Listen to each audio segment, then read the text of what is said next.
বন্ধুরা আজকের ভিডিওতে আপনাদেরকে দেখাবো কীভাবে আপনারা টিকটক অ্যাকাউন্টের মোবাইল নম্বর চেঞ্জ করবেন। সম্পূর্ণ প্রক্রিয়া। তার জন্য ভিডিও শুরু করি। প্রথমে আপনাদেরকে টিকটক অ্যাকাউন্টে চলে যেতে হবে। প্রথমে আপনাদেরকে টিকটকের অ্যাপসে এসে এই পেজে আসতে হবে।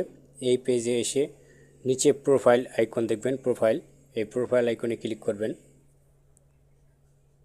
প্রোফাইল আইকনে ক্লিক করার পর আপনার যে মূল পেজ বা আপনার যে হোম পেজ সেখানে নিয়ে আসবে। এখান থেকে আপনি 3 ডট মেনু দেখবেন, উপরে 3 ডট মেনুতে ক্লিক করবেন। 3 ডট মেনুতে ক্লিক করার পর আপনাকে এই পেজে নিয়ে আসবে। এখান থেকে আপনি নিচে সেটিং অ্যান্ড প্রাইভেসি অপশন দেখবেন, এই অপশনে ক্লিক করবেন।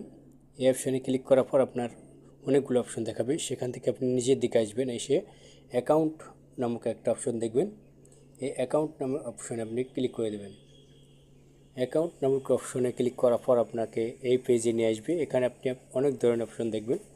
এখান থেকে আপনি অ্যাকাউন্ট ইনফরমেশন এই অপশনে ক্লিক করবেন। এই অপশনে ক্লিক করার পর আপনি প্রথমে ফার্স্টে দেখতে পারবেন যে মোবাইল ফোন নম্বর, এই অপশনে আপনি ক্লিক করবেন। এই অপশনে ক্লিক করলে আপনাকে দেখানো হবে change phone number, unlink phone number. আপনি চেঞ্জ ফোন নাম্বার এই অপশনে ক্লিক করবেন। এই অপশনে ক্লিক করার পর আপনাকে একটা মোবাইল নম্বর দিতে বলছে। আপনি যেই নম্বরটা ব্যবহার করবেন নতুন করে বা আপডেট করবেন সেই নাম্বারটা দেবেন। নতুন ফোন নম্বরটা দিয়ে আপনি কন্টিনিউ যে বাটন দেখছেন এখানে ক্লিক করে দিবেন। এই কন্টিনিউ বাটনে ক্লিক করলে আপনার যেই ফোন নম্বর দিচ্ছেন নতুন, সেই ফোন নম্বরে আপনার 6 সংখ্যার ওটিপি পাঠানো হবে টিকটক থেকে। সেই ওটিপিটা অটোমেটিকলি ভেরিফাই হয়ে পরবর্তী পেজে নিয়ে যাওয়া হবে। আমরা ওটিপির জন্য অপেক্ষা করব।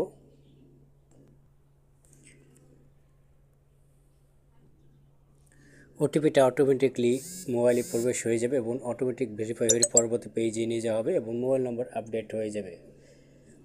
বন্ধুরা দেখতে পাচ্ছেন নতুন মোবাইল নাম্বার আমার আপডেট হয়ে গেছে। এভাবে আপনি খুব সহজে আপনার টিকটক অ্যাকাউন্টের মোবাইল নাম্বার ভেরিফাই করতে পারেন কোনো ঝামেলা ছাড়াই। বন্ধুরা ভিডিওটা দেখে যদি একটু ভালো লেগে থাকে বা উপকার হয়ে থাকে বা এই ধরনের কোনো নতুন ভিডিও যদি আপনি পেয়ে চান, তাহলে আমার এই টিকটক এবং ফেসবুক ফলো বাটন এবং ইউটিউব সাবস্ক্রাইব বাটন অন করে রাখবেন। তো বন্ধুরা ভিডিওটা দেখার জন্য ধন্যবাদ। আল্লাহ হাফেজ।